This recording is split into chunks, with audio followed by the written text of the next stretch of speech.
Hello, friend. Welcome to the Dreamy Doctor. Tonight, we'll take a slow journey into the quiet wonder of your own mind. No rush, no noise, just soft thoughts drifting like clouds through the starlit sky of your consciousness. This is a place for calm, for curiosity without pressure, for learning that feels like dreaming. So find your breath, let your shoulders drop, sink gently into wherever you are.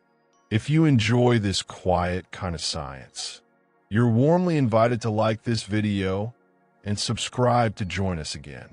We release calm stories from the frontiers of knowledge, told like lullabies.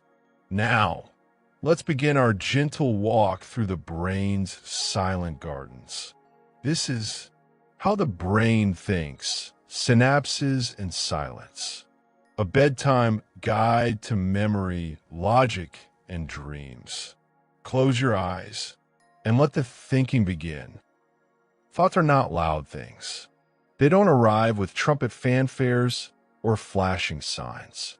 They appear softly like ripples in a still pond, triggered by a leaf or a breath, or the whisper of a memory returning. What we call a thought is a pattern, a living pattern of energy moving through billions of cells in the darkness behind your eyes. At the center of it all, the brain, an organ of about 1.4 kilograms, soft and wrinkled, shaped like two curled fists pressed together. But in those folds are universes, not stars, not planets, but signals, firing, flowing, looping. Every emotion, every memory, every dream is built from electrical impulses and chemical messengers, woven into meaning by a silent interpreter that you carry inside you. Neuroscientists call this the emergent mind, something greater than the sum of its parts. There is no single place in the brain where a thought lives. It is more like a dance performed by many parts at once. Some regions light up, others quiet down, and just like that, you remember a face, or solve a puzzle, or imagine a world that never existed. This is thought, not loud, not simple, but soft and deeply alive. Let us imagine that you're not trying to think at all. You're lying still, eyes closed, the world outside fading, and yet your brain is still active. This is not inactivity. This is the default mode network. It's what your brain does when it is not focused on a task. Far from empty, this resting state is rich with activity. The medial prefrontal cortex stirs with your sense of self. The posterior cingulate cortex draws up memories and future scenes. And the angular gyrus begins weaving together story fragments, like dreams gently knocking at your awareness. You're not thinking on purpose anymore, but thought continues. This quiet state helps you process who you are. It reviews your past. It predicts your future. It gently smooths the wrinkles in your emotional fabric. And it's deeply necessary. Without time in this quiet zone, the brain becomes overburdened. Decision-making suffers. Memory loses shape. Creativity begins to vanish. Even daydreams have purpose. When you stare out a window or trace clouds in the sky, your brain is tending its garden, pulling weeds, planting seeds, letting the soil of thought breathe. This is not laziness. This is restorative cognition. Science shows that creative insights often come in this stillness. Not when we chase them, but when we let go. In the silence, the brain whispers its deepest truths. Let us now sink deeper into the gray folds of the cerebral cortex. Spread out flat, The cortex would be about the size of a large dinner napkin, but curled in upon itself. It fits snugly inside your skull. This sheet, just a few millimeters thick, is the crown jewel of the human brain. Here, in this folded world, perception meets interpretation. Sensations become symbols. Sound becomes language. Vision becomes meaning. The outer cortex is made up of 6 distinct layers. Each layer is like a sheet of living code, a whispering surface of neurons, glial cells, and branching dendrites. Together, they form what we call gray matter, not because of color alone, but because of density and function. The cortex is divided into lobes, each one with its own quiet specialty.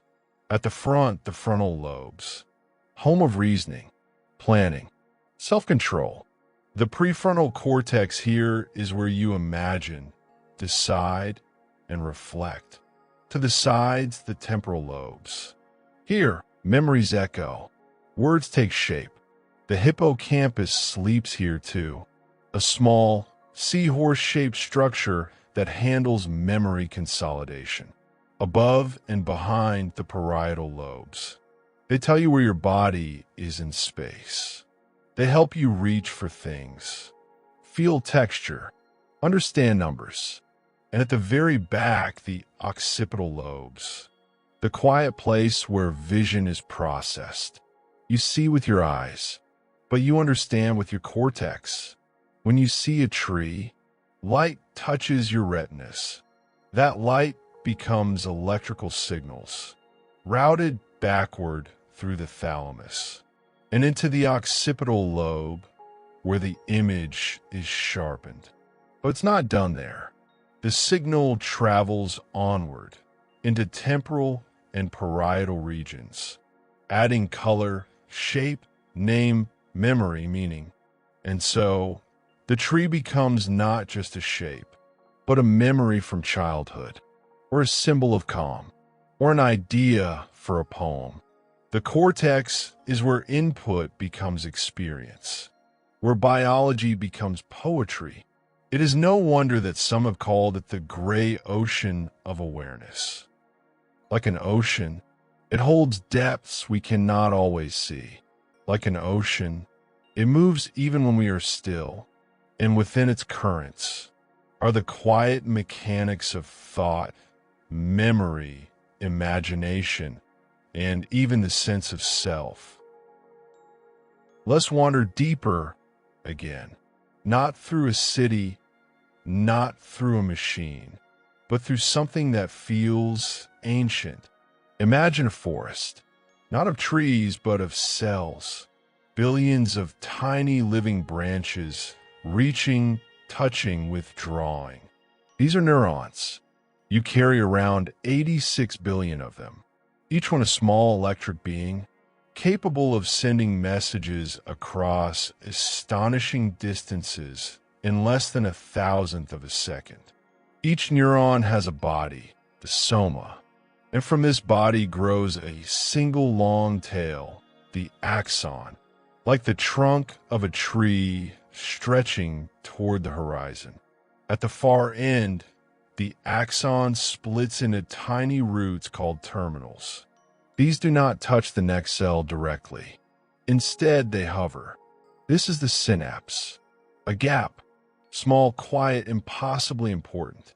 Across this synaptic space, a message must leap, not with shouting, not with force, but with chemistry, like dew across spider silk, or pollen drifting through still air. This is how neurons speak, not in words, but in timing, waves, impulse. A neuron receives signals from its dendrites, short, branching limbs that feel and listen. And if the signal is strong enough, it travels down the axon, toward the next listener in line. And just like that, an idea begins to move.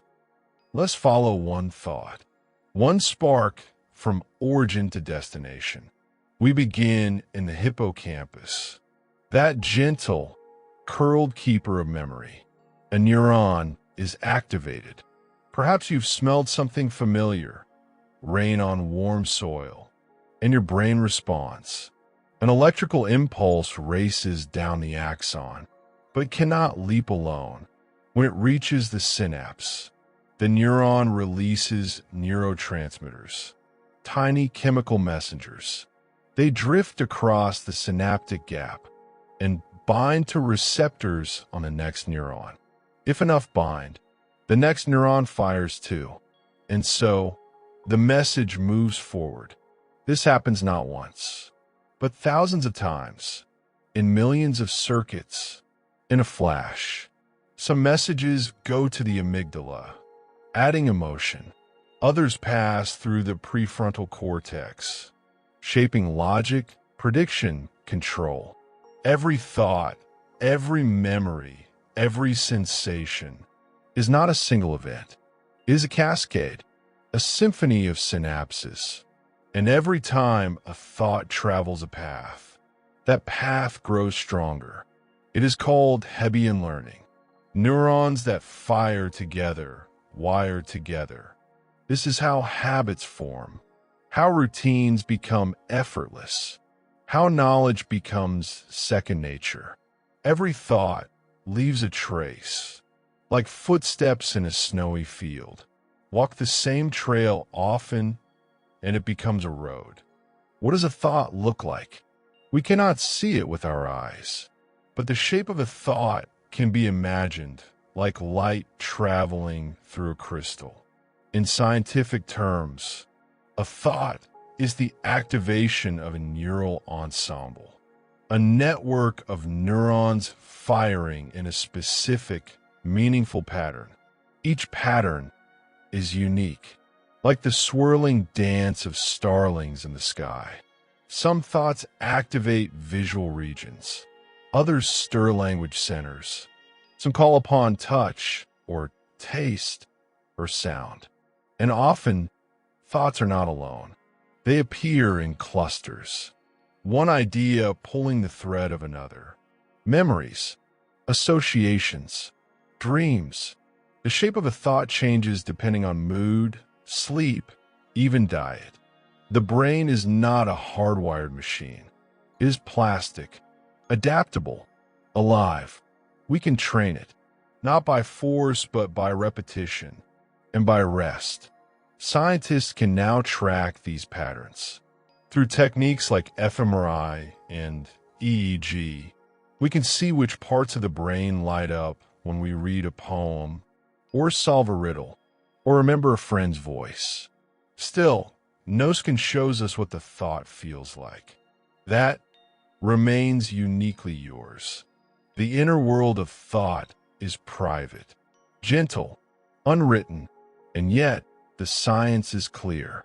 Each thought is real, tangible, physical, an event in the brain, and a trace in the self. Now we arrive at the cradle of memory, not in a dusty filing cabinet, not in a hard drive, but in a living circuit shaped by time. To remember something is to change your brain. This change begins in the hippocampus, nestled deep in the temporal lobe. Here, new experiences are first received and gently held. The memory begins as a fragile pattern, neurons connected loosely, like a spider's first web. If the memory is not repeated, the pattern fades. But if it is rehearsed, spoken aloud, connected to meaning, the pattern becomes stronger. It is consolidated, and slowly is transferred to the neocortex, especially during sleep. This is where long-term memory lives, a distributed archive, not in one place, but everywhere. Visual memories settle into occipital areas. Sounds nest in auditory cortex. Names, dates, and facts flow into language networks and association zones. Some memories stay for days, others for life. Emotional memories are given extra weight, tagged by the amygdala. That's why we remember what frightened us, or what we loved. Memory is not perfect. It does not record. It reconstructs. Every time you remember something, your brain rewrites it just a little. That's how memories evolve. Not frozen, but fluid. Each time you recall, you reshape. And so, memory is not a dusty archive. It is a living, breathing story. One that grows with you, changes with you, and helps you become who you believe you are. To forget is not failure. It is part of the design. Your brain does not store everything it sees. It chooses. It prioritizes. Forgetting is selective silence. Each day, the brain is flooded with sensations, sounds, colors, words. But not everything is important. Imagine a chalkboard that writes itself. If never erased, it becomes unreadable. So the brain forgets to make space. There are many reasons a memory fades. Sometimes it was never fully formed. The pattern was too faint, too brief, too disconnected from meaning. Other times, the memory was created, but not revisited. And without rehearsal, the trail grows cold. And sometimes the brain forgets to protect you. Traumatic memories may be suppressed, tucked away behind emotional doors. This is not weakness. It is wisdom. Forgetting helps us move forward, to update what is no longer true, to unburden what is no longer useful. Even in aging, forgetting is natural. The brain shifts focus. It holds on to what matters most. Relationships, identity, feelings of peace. We do not lose everything, only what we were ready to release. And still, a smell, a song, a sudden turn of thought, and a forgotten memory can return. Not broken, just waiting. Let us return to a quiet structure curled like a seahorse. Deep inside your brain's temporal lobe, the hippocampus. Its name means sea monster, but it is no monster. It is gentle, essential. This is the gateway to memory. When you learn something new, a name, a place, a soft line of poetry, it first passes through here. The hippocampus listens, traces the shape of the experience, and begins to encode. In this space, short-term memory becomes possible memory, a sketch, soon to be deepened or slowly erased. The hippocampus does not work alone. It communicates constantly with the prefrontal cortex, deciding what matters. Was it emotionally charged? Then the amygdala amplifies the signal. Was it connected to something known? Then the association cortices begin to weave it in. But without the hippocampus, memories cannot be stored. This is why people with damage here may remember the past, but cannot create new memories. They live in an endless present, a waking dream without yesterday. And yet, the hippocampus is more than storage. It also helps you imagine, to think into the future, to place yourself in time. Memory is not just for remembering, it is for becoming. Now, let us walk into another corner of the mind, not the emotional, but the logical. Here, we find the prefrontal cortex. It lies just behind your forehead, a region not fully mature until well into your 20s. This is the garden of reason, of rules, of silent calculation. When you solve a puzzle, choose between options, hold back a quick reply, you are here. The prefrontal cortex allows us to simulate, to try outcomes in our mind before acting in the world.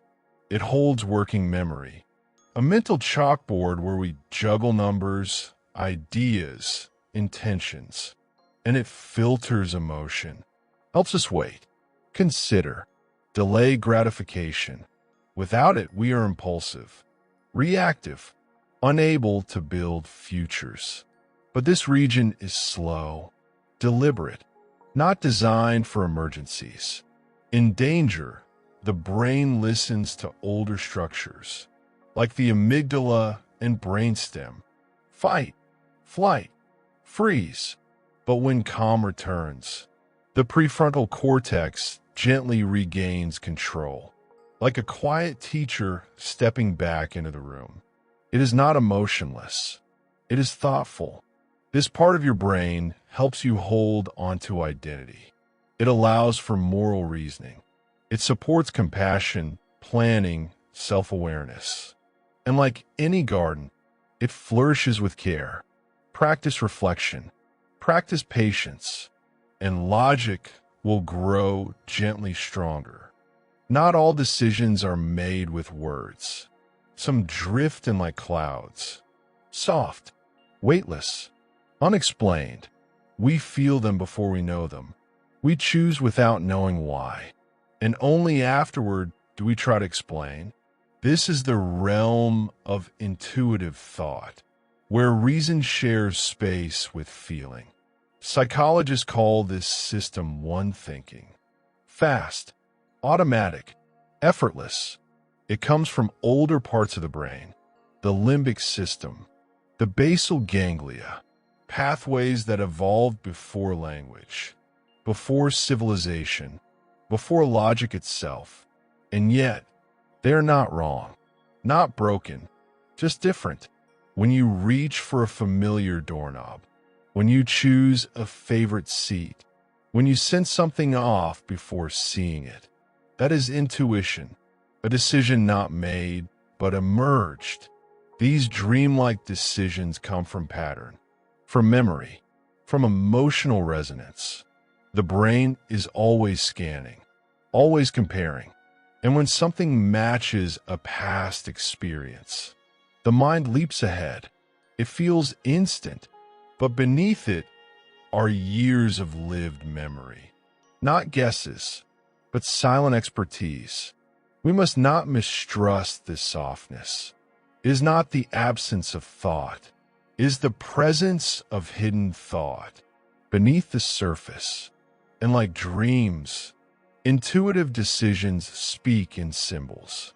Sometimes they say, "This feels safe," or "This does not belong," or just, "This is familiar." They're quiet guides. And while they are not always right, they are often true enough to listen to.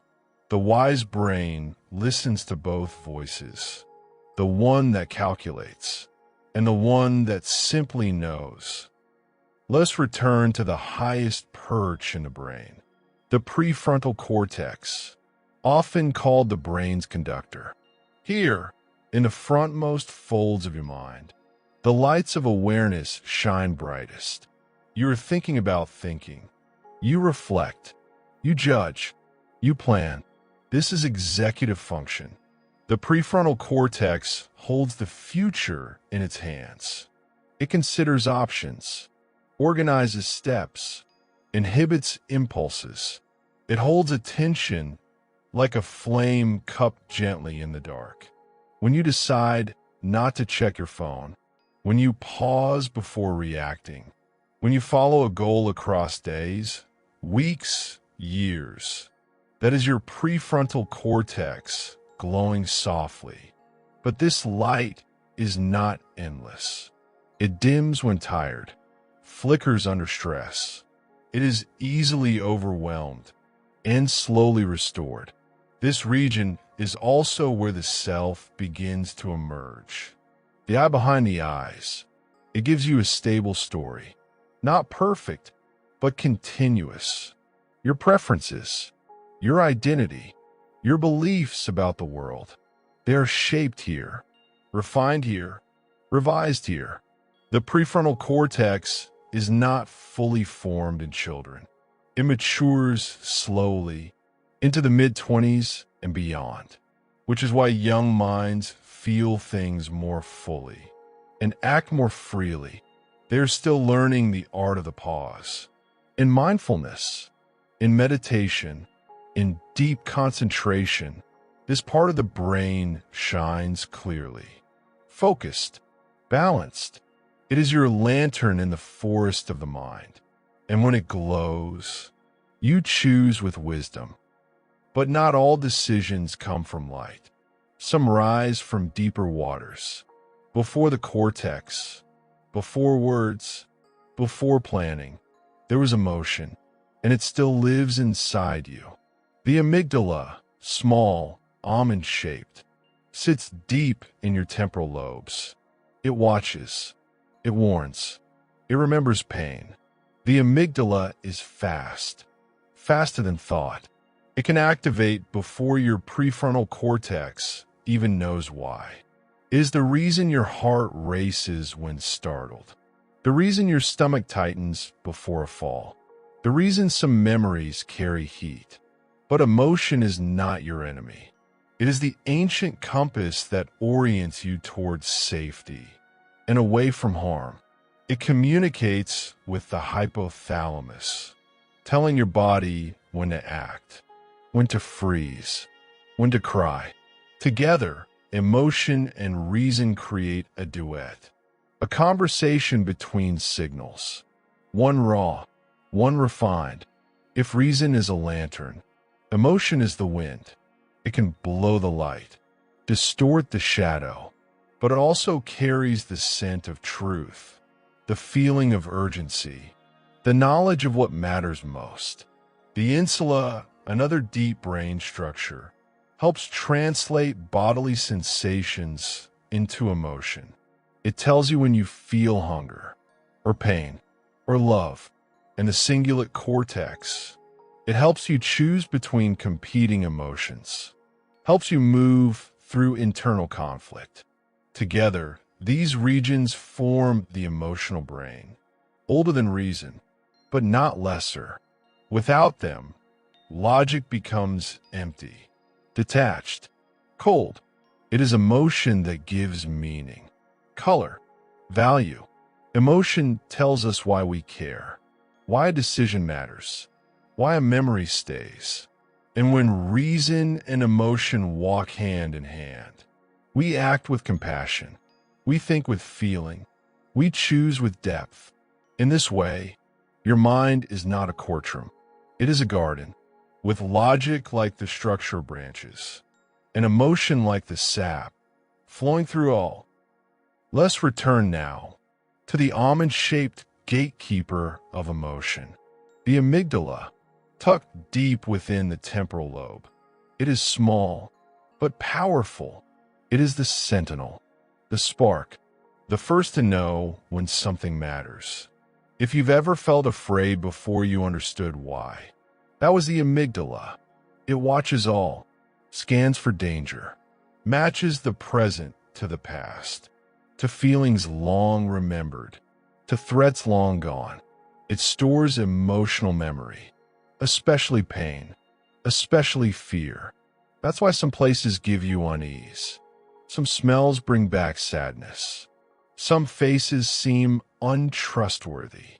Without cause, the amygdala does not wait for reason. It reacts, and sometimes it overreacts. In trauma, it can become too alert, too quick to warn, too slow to release. It can keep the body braced, long after the danger has passed. But the amygdala also helps you love. It responds to joy, to safety, to connection. In social bonding, it plays a role. In recognizing familiar faces. In attaching emotion to names, to voices, to eyes. It does not speak in words, but it leaves echoes. Increased heartbeat, held breath, a sudden tightening in the chest. That is its language. And when the prefrontal cortex is strong, it can help regulate the amygdala's signals, not silence them, but soften them. Together, they help you move through the world with both feeling and balance. The amygdala is not a flaw. It is a guide. It keeps you rooted in what matters. And like all parts of the brain, it can learn, it can heal, It can change. Even echoes fade with time, or it'll become part of a new song.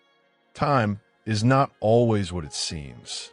We wear watches, mark calendars, measure days, but inside your mind, time moves differently. Some moments stretch, others collapse. A single second of fear can feel eternal. A joyful hour may vanish in a breath. The brain keeps time, but not like a clock. It uses multiple systems, each tracking a different kind of moment. The cerebellum helps judge milliseconds. The basal ganglia senses rhythm and routine. And the prefrontal cortex holds the long view, planning weeks ahead, remembering years behind. But emotional events are timed by the amygdala. That is why fear makes time feel slow, and wonder makes it disappear. Sleep changes time too. In dreams, minutes become stories. Seconds stretch into landscapes. The brain is no longer bound to hours. Even memory is shaped by time's illusions. We remember beginnings and endings far more than middles. We remember what broke the pattern, what glowed, what hurt. This is called the peak-end rule. Time in the brain is a story, not a sequence, not a spreadsheet. It is a rhythm. It is a feeling. And some of that rhythm lives in the circadian clock. A tiny cluster of cells in the hypothalamus, called the suprachiasmatic nucleus. This is the master clock. It responds to light. It tells your body when to wake and when to rest. But beyond that, your brain also creates psychological time. When you are present, fully engaged, time seems to vanish. When you are bored, it stretches. When grieving, it stands still. When in love, it loops and lingers. The brain does not measure time. It feels it. And those feelings shape how we live. So if a moment feels too long, too fast, too strange, that is not failure. It is the brain keeping its own gentle clocks. Some in seconds, some in stories, some in silence. Even in total darkness, your body knows what time it is. Even with no sunrise, your cells begin to wake. This is the work of a hidden clock, not on your wrist, not on your wall, but inside your brain. The circadian rhythm, from the Latin in circadian, about a day, it is your internal timekeeper, not exact, but deeply reliable, tuned not to minutes, but to light, to hormones, to rhythm. At its center lies a tiny structure, the suprachiasmatic nucleus, or SCN, just above the optic chiasm in the hypothalamus. It contains about 20,000 neurons, and each one ticks. Together, they create a cycle of about 24.2 hours. This is your body's natural day. But it's not just about sleep. Circadian rhythms affect nearly everything. Your temperature rises and falls. Your blood pressure shifts. Your reaction time sharpens, then dulls. Even your mood, your appetite, your ability to focus are guided by this clockwork of the brain. The SCN listens to light.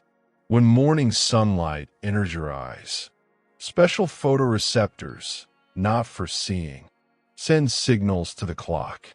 Light tells your brain it's time to begin. Darkness tells it it's time to rest. And in response, the brain begins to release melatonin, a gentle hormone that invites sleep. But if the light stays on too long, or screens glow late into the night, the clock becomes confused. Sleep drifts later. Alertness dulls. The rhythm softens. This is why routine matters. The body is a creature of cycles. It loves patterns. It listens to the rise and fall of every day. And so, honoring light, Honoring dark is one way we care for the mind. Inside you, a clock continues to tick, even when you forget the time. Let us fall, softly, into the world of sleep. Sleep is not one thing. It is not still. It is not quiet. It is an architecture, a structure, a repeating pattern of phases and depth. When you first begin to sleep, you pass through stage 1, light and drifting. Muscles relax, eyelids flutter, thoughts lose form, like ink dissolving in water. Next is stage 2, deeper but still light. Here, your brain waves begin to change. You enter a state of calm disconnection. If awakened, you may not know you were ever asleep. Then comes stage 3, the deepest stage of non-REM sleep. This is slow wave sleep. Brain waves are large and gentle. Delta waves, heavy and smooth. In this stage, your body heals. Tissues repair. Memories begin their quiet transfer to long-term storage. You're most difficult to wake here. And if you are, you may feel groggy, as if pulled from underwater. But then something shifts. About 90 minutes after you fall asleep, you enter REM sleep, rapid eye movement, the dreaming stage. Your eyes flicker.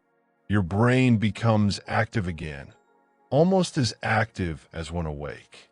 And yet, your muscles go still, paralyzed gently, to keep you safe within your dreams. REM sleep is where stories form, where emotion is processed, where the day is reimagined, in symbols, in riddles, in metaphors. These stages repeat in cycles, roughly every 90 minutes, 4 to 6 cycles in a full night. And in each one, REM becomes longer, dreams become deeper. Sleep is not a black curtain. It is a spiral staircase, winding down, then back up again. Through it, your mind repairs, your heart rests, your memories take root, and in the morning, you return, changed, even if you don't know how.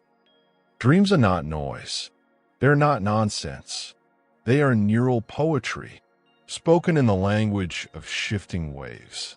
As you sleep, your brain creates oscillations, waves of electrical activity, each with its own rhythm, its own meaning. During deep sleep, delta waves roll slowly, like tides across a calm sea. These waves are large, wide, powerful. They carry the work of the night, clearing toxins, consolidating memories, restoring balance. But as you shift toward dreaming, a new rhythm begins. Theta waves, softer, faster, associated with imagery, creativity, and the boundary between waking and dreaming. In REM sleep, your brain produces sawtooth waves, jagged bursts of energy that resemble alertness. Here, your limbic system is active. The amygdala, the hippocampus. Emotion and memory join hands. The prefrontal cortex, the part responsible for logic and order, becomes quieter, and so dreams break rules. People become symbols. Places blend. Time melts, but the patterns are not random. Dreams are shaped by waking experience, by the unresolved, by the emotional, by the forgotten. You dream of climbing when stress weighs you down. You dream of flying when joy or longing lifts you. Dreams help the brain reframe. They soften sharp edges. They play out what-ifs in safe space. And even when we forget them, they leave their mark, like footprints in dew, gone by morning, but real while they lasted. Waves carry these dreams, from neuron to neuron, from the day's end to the dawn. Welcome now to the REM stage, the dream theater, a luminous space behind your closed eyes, where thought becomes story and memory becomes art. Rapid eye movement sleep. It is not the deepest sleep, but it is the most vivid, the most emotional, the most mysterious. Here, your brain becomes almost as active as when awake, but it plays a different game.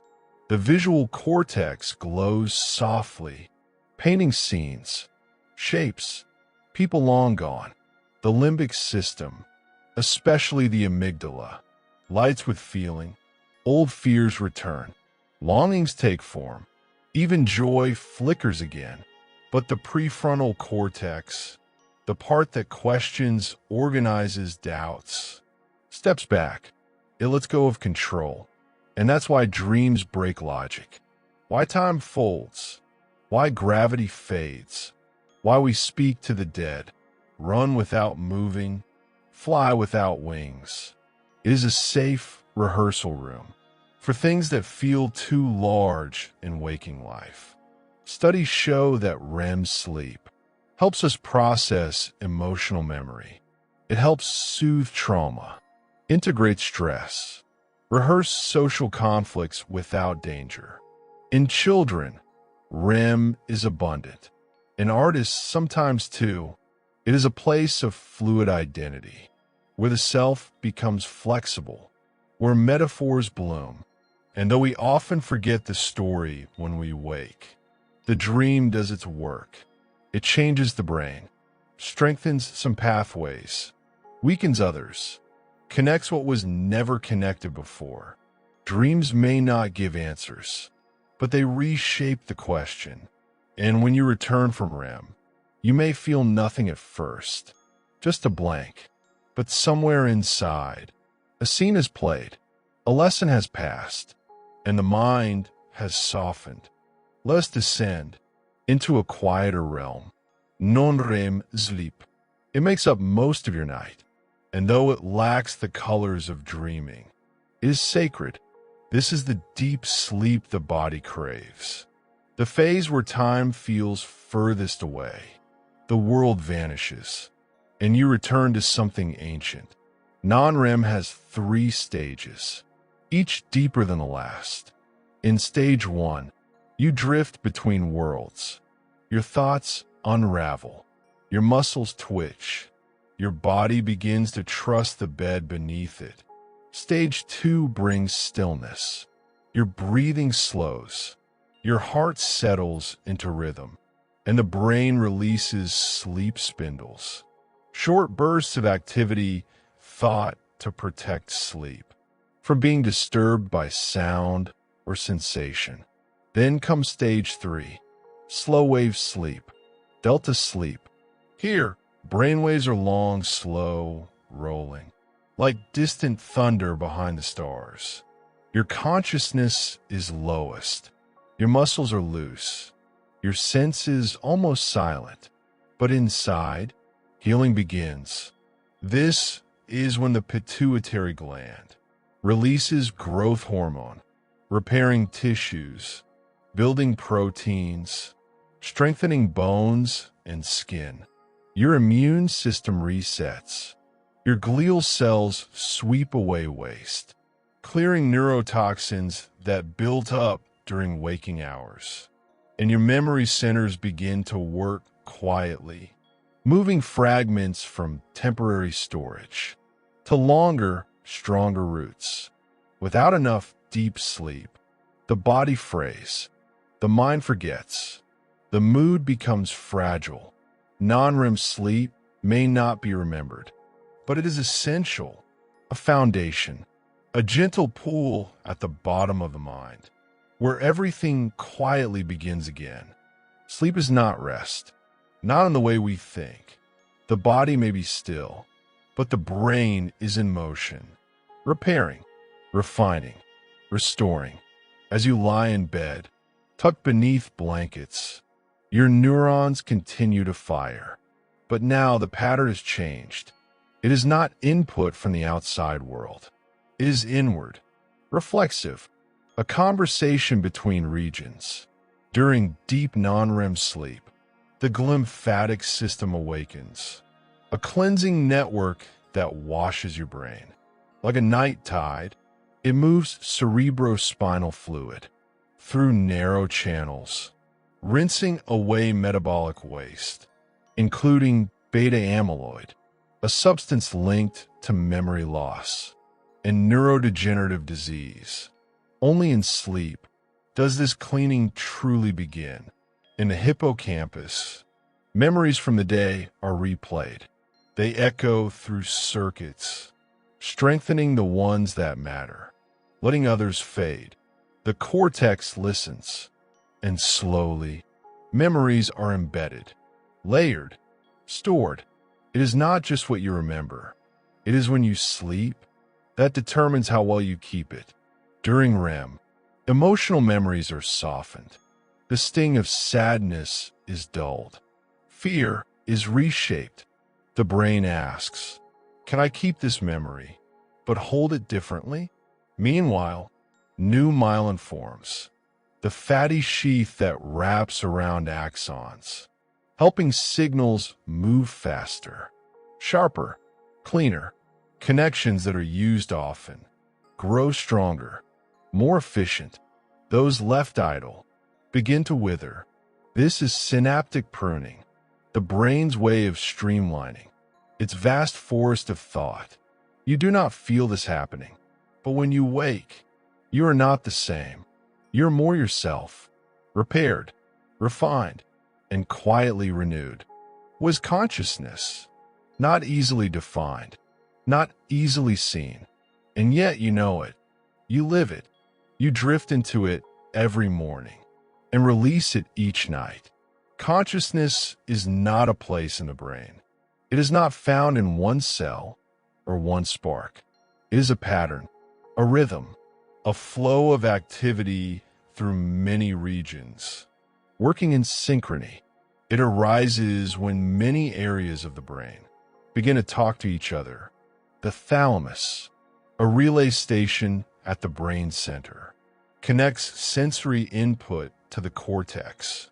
The cerebral cortex, especially the posterior areas, creates the richness of vision, sensation, attention. The prefrontal cortex, when engaged, adds self-awareness, planning, control. But no one region alone holds consciousness. It flickers into being only when a network forms.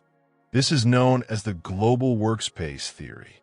It suggests that consciousness emerges when information becomes globally available, not just to one region, but to many. When attention rises, when the brain selects what matters and shares it widely. In this state, your thoughts become organized. You can reflect, decide, act, but consciousness can also narrow. In dreams, in deep focus, in meditation, and it can vanish. In sleep, in anesthesia, in trauma. Then, the pattern dims, but always, it waits to return, like a quiet orchestra, waiting for the cue. And when it rises again, you awaken, you remember, you become. Consciousness is not fixed. It is not always bright, but it is beautifully dynamic, like a tide, like breath, always coming, always going, always alive. Some thoughts speak, some do not. Language is a powerful tool, but it is not the only form. Your mind understands. Before you speak, you feel. Before you name, you sense. And many of your thoughts have no words at all. They arrive as images, as sensations, as motions in the body, or quiet emotional tones. This is the domain of nonverbal thought. The brain's right hemisphere, the parietal and occipital lobes, handle shape, space, and image. They help you rotate ideas, picture movement, feel proximity. Musicians think in sound, dancers in muscle, painters in texture and light. Even before language develops in children, they solve problems, read faces, feel intention. These are prelinguistic thoughts, poetic without narration. And sometimes, these are the clearest. Language can blur. It labels. It categorizes. It limits. But the silent mind can hold contradiction. It can think in metaphor, in memory, in rhythm. The default mode network, active during rest and daydream, often creates these wordless thoughts. It draws on self, memory, and imagination, not to speak, but to feel. This is why some feelings are so hard to explain. They were never meant to be said. They were only meant to be known, to be held. And so, if you ever struggle to find words for what's inside you, know this. Your mind is speaking, even in silence. Not the absence of life, but the pause between pulses, the moment between thoughts. Your brain is never truly still. Even in sleep, it hums softly, maintaining breath, balancing chemistry, listening for the world. But sometimes, activity slows. In deep meditation, in the calm before sleep, in stillness, in peace.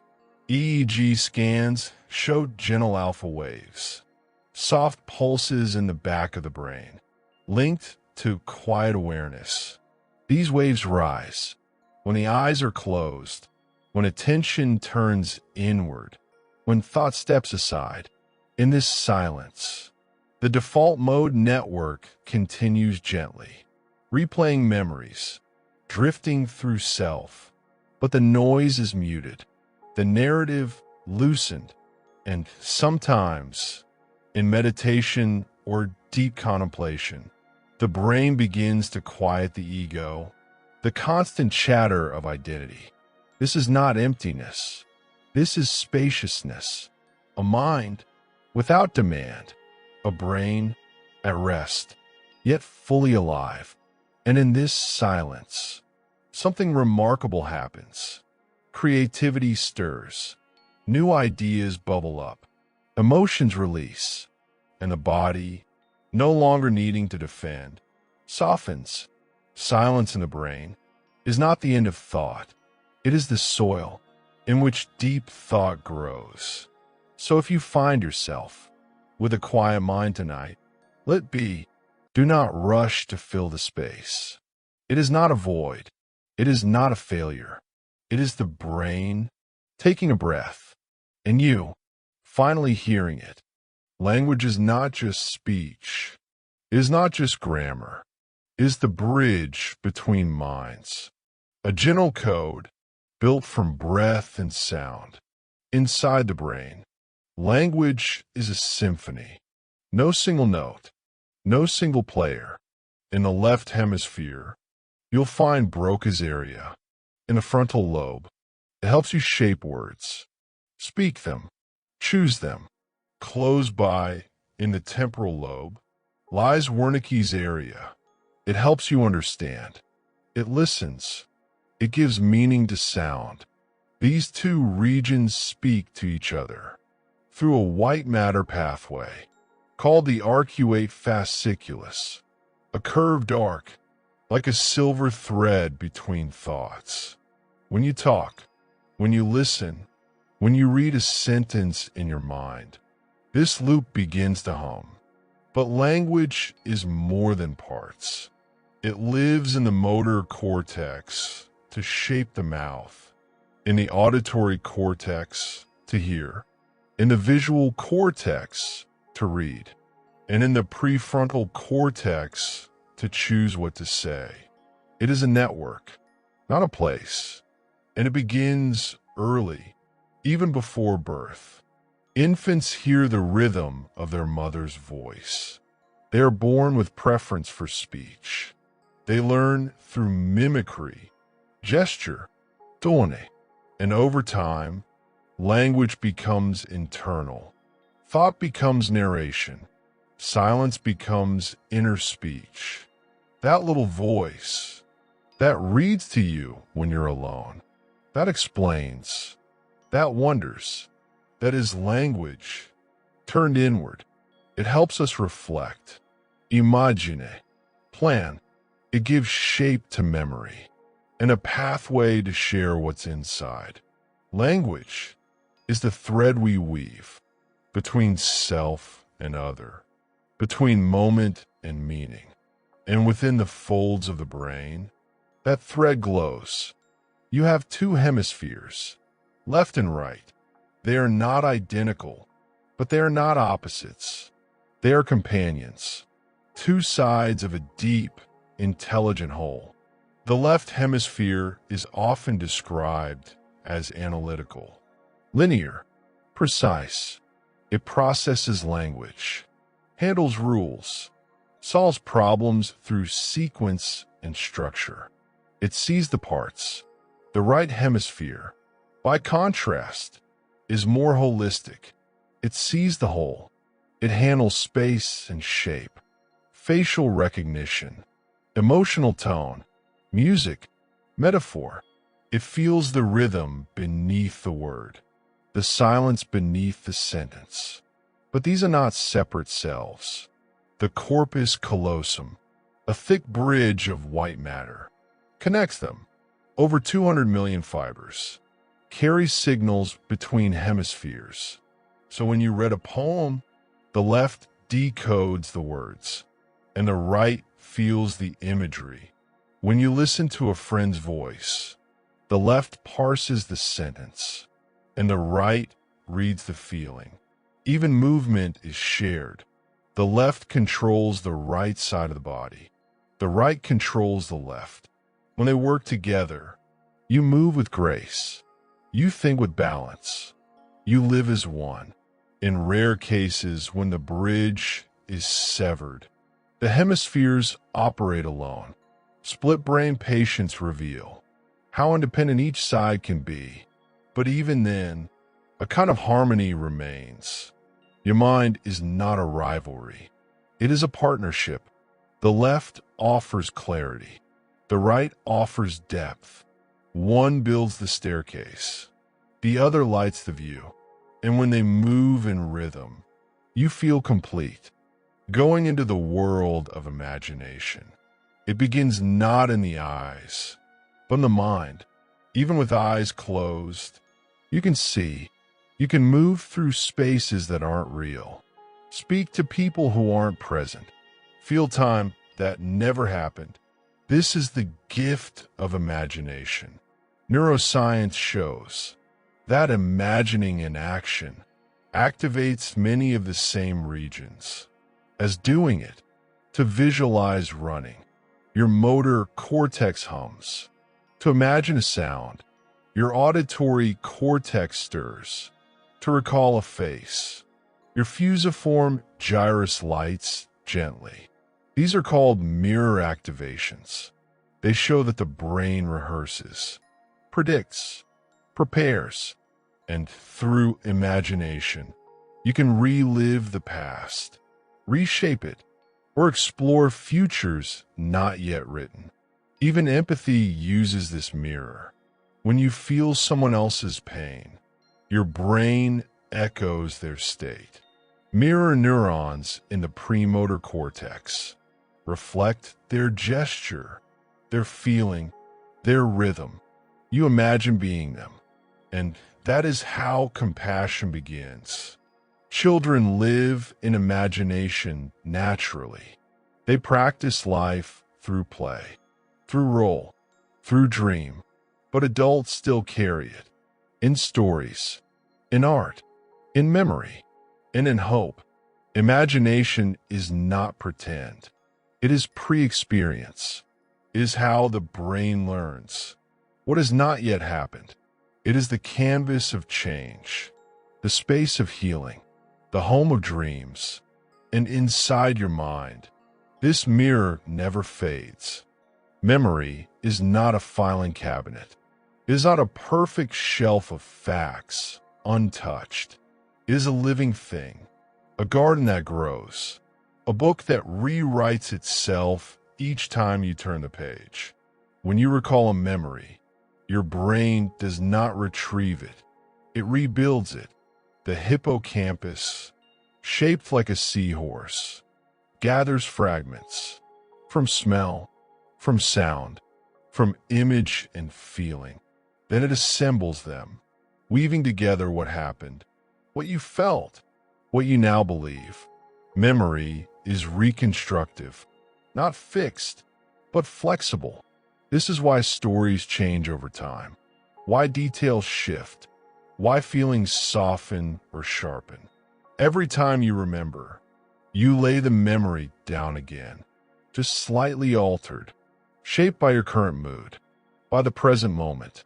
This is called reconsolidation, the process of restoring a memory after it's been brought back. And though it may seem fragile, this process gives memory its power. It allows healing, reframing, forgiveness. A painful moment can lose its sting. A joyful memory can become a source of strength. Even imagined events can become tangled with memory. This is not weakness. This is the brain blending experience into meaning. The amygdala adds emotional color. The prefrontal cortex checks for logic, and the default mode network stitches it all into your story. You're not your past, but your past lives in you. And every night, in dreams, in reflection, in silence, you rewrite the story. Memory is not what happened. It is what the brain makes of what happened. And that making is still in your hands. The brain is not fixed. It is not set in stone. It is not done when childhood ends. It changes. It bends. It grows.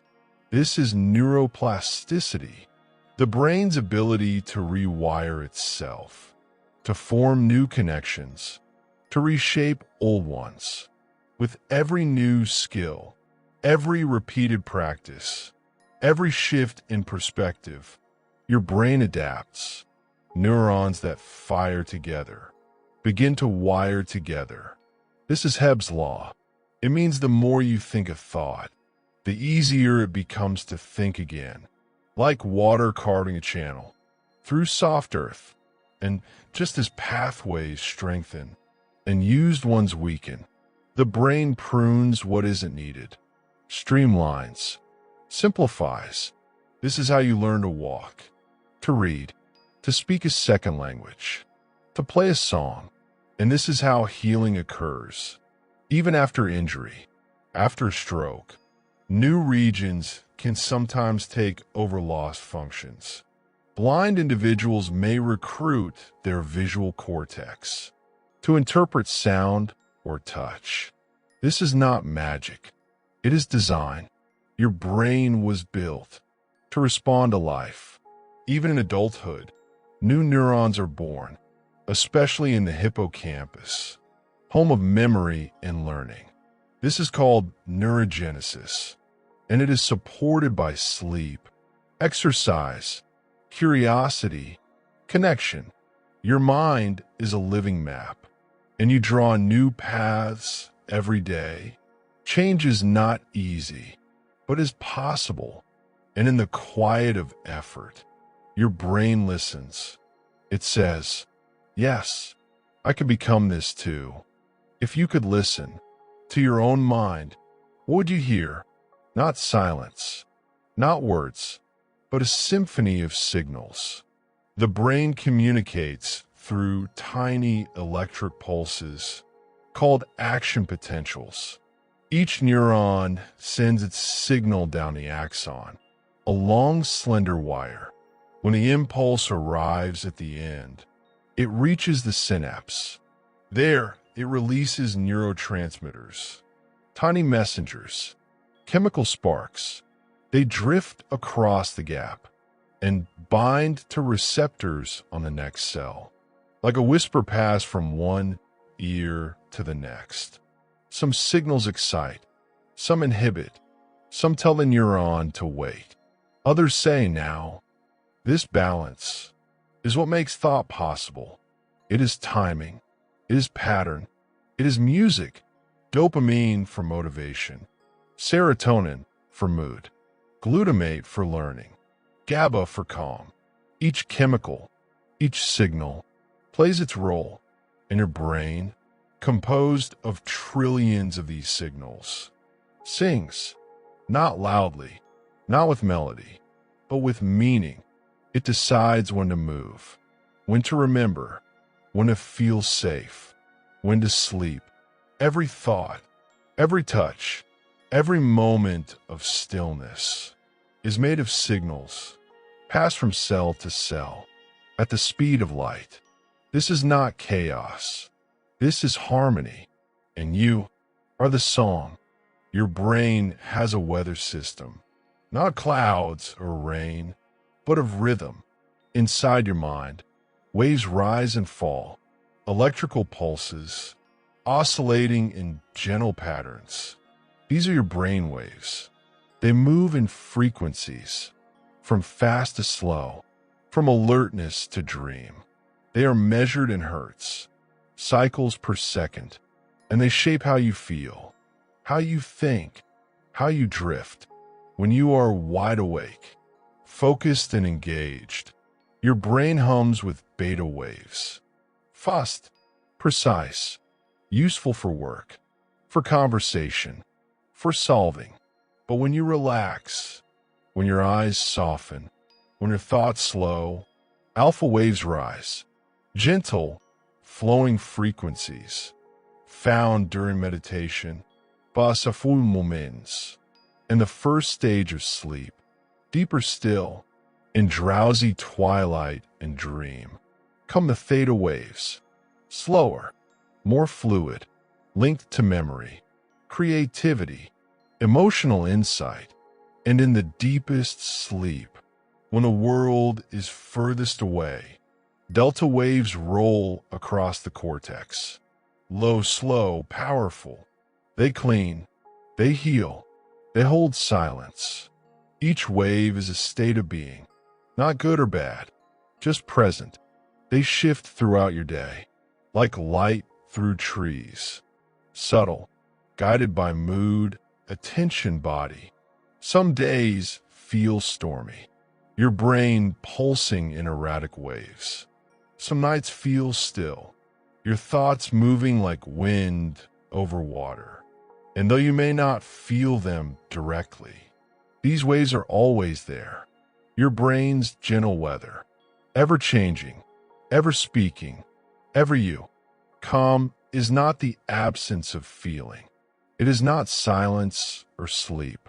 It is a state of balance, a nervous system at peace, a body that feels safe, a brain that says, you may rest now. This calm has a structure, a design, a soft architecture, woven into the way we are built. When stress fades, the parasympathetic nervous system takes over. It is called the rest and digest system, a counterweight to stress. It slows the heart, deepens the breath, softens the muscles. The vagus nerve, a long wandering nerve that touches many organs, becomes active. It signals safety, connection, ease. The prefrontal cortex, calm and engaged, helps interpret the world with thought, not reaction. The amygdala, so often on guard, begins to quiet. Its fire dims, its alerts settle. In this calm, your brain can listen, can repair, can learn. Oxytocin is released, the bonding chemical, the hormone of trust. Serotonin rises gently. Mood finds its rhythm again.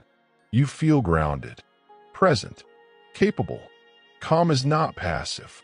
It is active regulation, and it can be invited through breath, through warmth, through music, through stillness, through someone's voice, or even your own touch. You can return to calm, even when the storm has passed through, even when the sky is gray. The architecture remains, quietly waiting, ready to open again. You see a face. You hear a song. You smell old wood and rain. But the brain doesn't store these things as they are. It turns them into symbols, shapes that hold meaning. Every moment begins with the senses. Light enters the eyes, processed in the visual cortex. Sound enters the ears, shaped in the auditory cortex. Touch, taste, smell, each with their own pathways, each building the outer layer of experience. But the brain goes further. It interprets. It compares. It asks quietly, have I seen this before? Does this matter? What does it mean?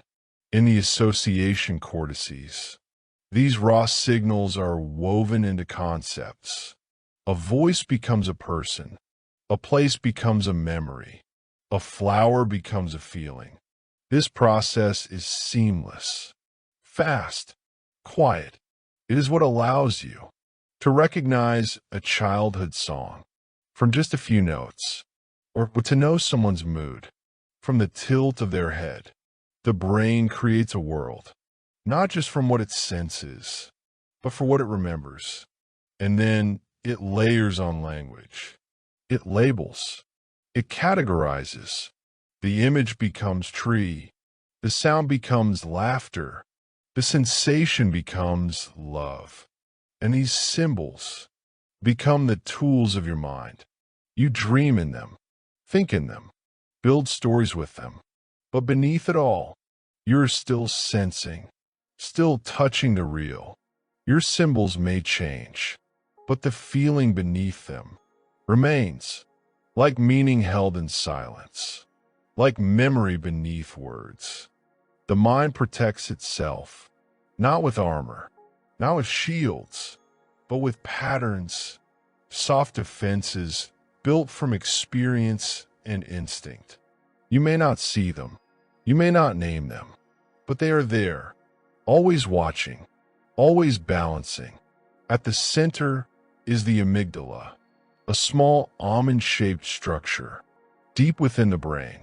It reads the world for danger, listens for tone, tenses when something feels wrong. This is not fear. It is alertness, a whisper to the rest of the body. Prepare, just in case. But the amygdala does not act alone. The hippocampus adds memory. It asks, have we seen this before? It compares. It recalls. And the prefrontal cortex, higher, slower, wiser, offers context. It soothes. It reframes. Together, they create the mind's gentle defense. Not just fight or flight, but avoidance, distraction, silence, even dreams. You may forget a memory. You may feel numb. You may turn away from a thought before it forms. This is not weakness. It is design. The brain protects what it cannot yet face. It guards the flame until the wind has passed. Over time, these defenses may soften.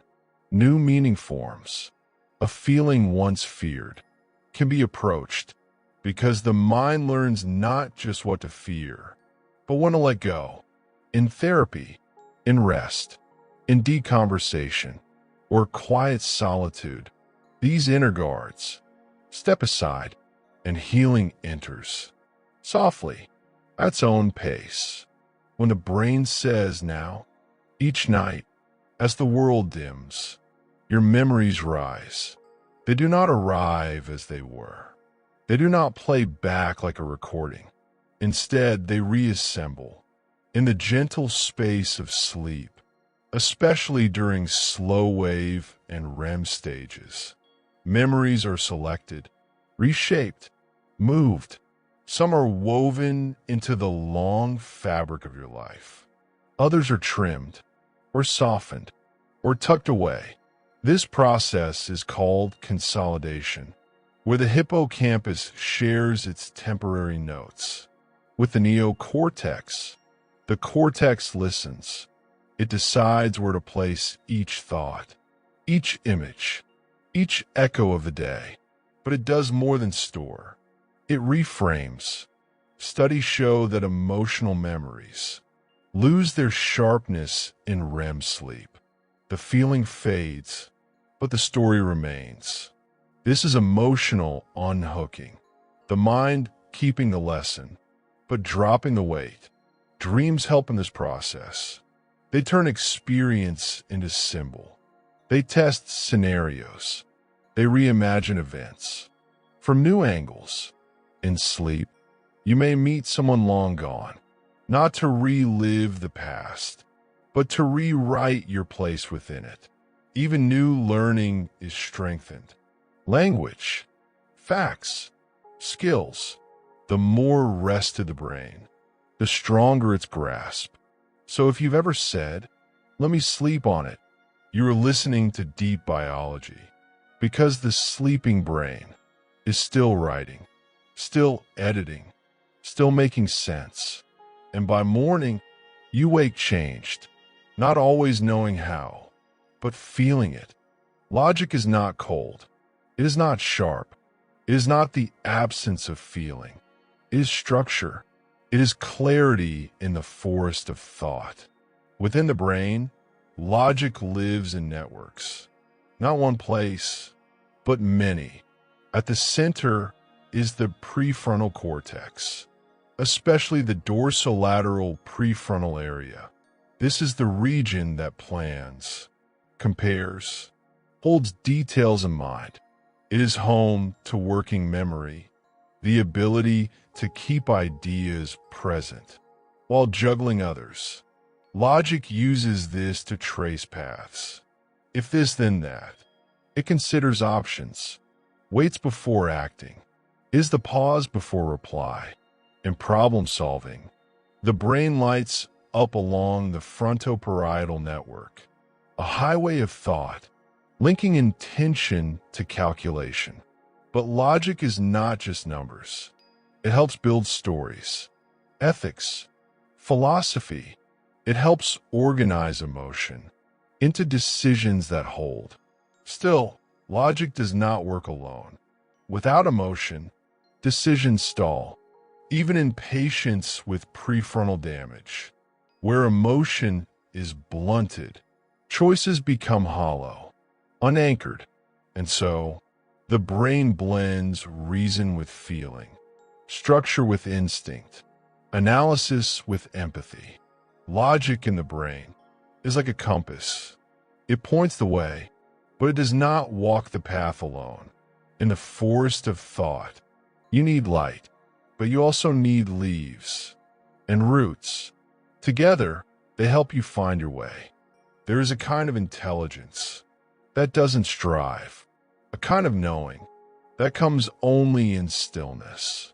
This is a mind at rest, not asleep, not unaware, but unburdened.